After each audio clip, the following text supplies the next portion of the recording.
నామమున ఈ ప్రాంత ప్రజలందరికీ వందనాలు తెలియజేస్తున్నామండి. ఉదయకాలంలో మేము పాటలు పాడుతూ దేవుని నామాన్ని మహిమపరుస్తుంది కనపరుస్తూ మీకు ఒక సువార్తమానం అందించడానికి గల కారణం, ఇప్పటికి 2024 సంవత్సరాల క్రితం ప్రభు అయిన రక్షకుడు యేసుక్రీస్తు లోకానికి వచ్చి ఉన్నాడు. ఈ లోకంలో చాలా మంది పుడుతున్నారు, చనిపోతున్నారు, కానీ ఈ లోకంలో ఒకరికి మాత్రం ఆయనే నజరేయుడైన యేసుక్రీస్తుగా భూమికి మధ్యలో బెత్లెహేము అనే గ్రామంలో జన్మించి ఉన్న ఆయన యుగ పురుషుడుగా, శగపురుషుడుగా ఈ లోక మానవాళందరి కొరకు ప్రాణం పెట్టిన దేవాది దేవుడిగా ఉన్న ఆ యేసుక్రీస్తుని గురించి ప్రకటించాలని మేము ఆశపడుతున్నాం. ఈ లోకంలో మరుదే కాలంలో లేచి సాయంత్రం వరకు మనిషి అనేక రీతులుగా ఈ లోకంలో బాధలు కానీ, కష్టాలు కానీ, ఇబ్బందులు కానీ పడుతున్న విధానం ప్రతి ఒక్కరికి అది సర్వసాధారణమే. అవండి ఈ ఉదయకాలం మీరు ఆలోచించాల్సిన విషయం ఏంటంటే, ఈ లోకంలో మనము ఈ లోకంలో జీవించడానికి ఎన్నో ప్రయాస వ్యాధులు పడుతున్నాం కదా. అయితే ఈ శరీరాన్ని పోషించడానికి కోసం ఏదో ఒక వృత్తిని చేసుకుంటున్నాం కదా. అయితే ఈ శరీరంతో పాటు మనకు ఒక ఆత్మ ఉందనే విషయాన్ని మీకు ప్రేమపూర్వకంగా మనం చేస్తున్నాం.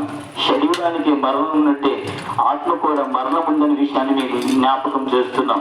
అయితే దేవుని ప్రియ జనాంగమా, ఈ ఉదయ కాలంలో మీకు ఇచ్చే శుభవార్త ఏంటంటే, ఈ ఆత్మను రక్షించడానికి యేసుక్రీస్తు లోకానికి వచ్చి ఉన్నాడు. ఆయన అందరికీ ప్రభు. ఏ కులము, ఏ మతము, ఏ రంగు, జాతి లేని దేవుడైన ఆయన భూమి ఆకాశము సృజించిన దేవుడుగా ఉన్నాడు. ఆయనే సర్వాధికారం కలిగిన శక్తిమంతుడిగా ఉన్నాడు. ఆయన ఈ లోకంలోకి వచ్చి నీ కోసం, నా కోసం ప్రాణం ఇచ్చి ఆయన రక్తాన్ని చిందించిన దేవుడై ఉన్నాడు.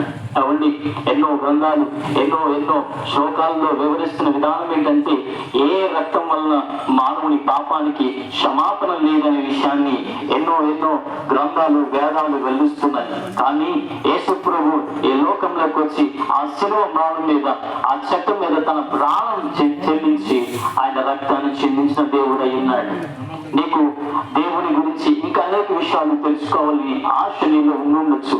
కానీ ఉదయకాలంలో నేను చెబుతున్న శుభవార్త ఏంటంటే, ఆ దైవాన్ని అన్వేషణ అనే స్వభావం నీకుంటే యేసు ప్రభు గురించి ఒక్కసారి ఆలోచించు. ఆయన నిజమైన దేవుడిగా ఉన్నాడు. ఆయన సజీవుడైన దేవుడిగా ఉన్నాడు. ఎవరి ఉదయకాలం లేచి మనము తల నుంచి అరికాలు వరకు మనము చర్మ రక్షణ కోసం సబ్బు వాడుతుంటాం, దంత రక్షణ కొరకు పేస్ట్ వాడుతుంటాం. అదేవిధంగా మనకి పాత రక్షణ కోసం చెప్పులు వాడుతుంటాం.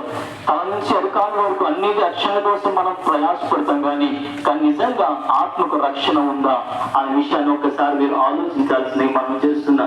నీకు ఇవ్వబడిన ఆత్మకు రక్షణ కలిగి ఉన్నావా? నీకు ఆ సంతృప్తి కలిగి ఉన్నావా? లేక నీ హృదయంలో ఆనందము కలిగి ఉన్నావా అనే విషయాన్ని ఒకసారి ఆలోచించు. ఆ ఆత్మకి రక్ష ఇచ్చే దేవుడు, ఆత్మలో ఉన్న పాపాన్ని తొలగించి రక్షణ భాగ్యం ఇచ్చే దేవుడు ఎవడు అనే విషయాన్ని మీరు జ్ఞాపకం చేసుకోవాల్సిందిగా మనం చేస్తున్నాను. ఆయనే యేసుగా నరావతారిగా ఈ లోకంలోకి వచ్చి సర్వమానవాళి కొరకు రక్తం కాచిన దేవుడై ఉన్నాడు. ఆయనకున్న పేరేంటంటే యేసు.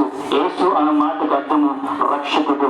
దేని నుంచి మనల్ని రక్షిస్తాడు అంటే, ఈ లోకంలో పాపం నుంచి మధ్యపోతూ పాప భారము చేత ప్రయాసపడుతున్న సమస్త జనులారా, నా ఎదుకు రండి, మీరు నా ఎదుకు వస్తే మీకు విశ్రాంతి కలుగుతుంది, మీ పాపానికి క్షమాపణ కలుగుతుందన్న దేవుడు, ఏకైక దేవుడు. నేనే మార్గము, నేనే సత్యము, నేనే జీవము, నా ద్వారా తప్ప మరి ఎవరి ద్వారా ఆ పరలోక రాజ్యాన్ని, ఆ తండ్రి స్థానానికి మీరు చేరలేరని ఖచ్చితంగా తెలియజేసిన దేవుడు ఆయన నజరేయుడైన యేసుక్రీస్తు. ఆ యేసుక్రీస్తు మీరు నమ్మి విశ్వసిస్తే ఆ నిత్య ఆనందము, ఆ సంతోషము, ఆ పాప క్షమాపణ పొందుకుని దేవునికి యుగములు జీవించే కృపను మీరు పొందుకుంటారు. అది మీరు పొందుకోవాలని దేవుడు మిమ్మల్ని ప్రేమించి ఈ మాటలు ఈ ఉదయకాలం మీకు తెలియపరుస్తున్నాడు. దేవుడు మిమ్మల్ని, మీ కుటుంబాలు ఇంకా దీవించును గాక.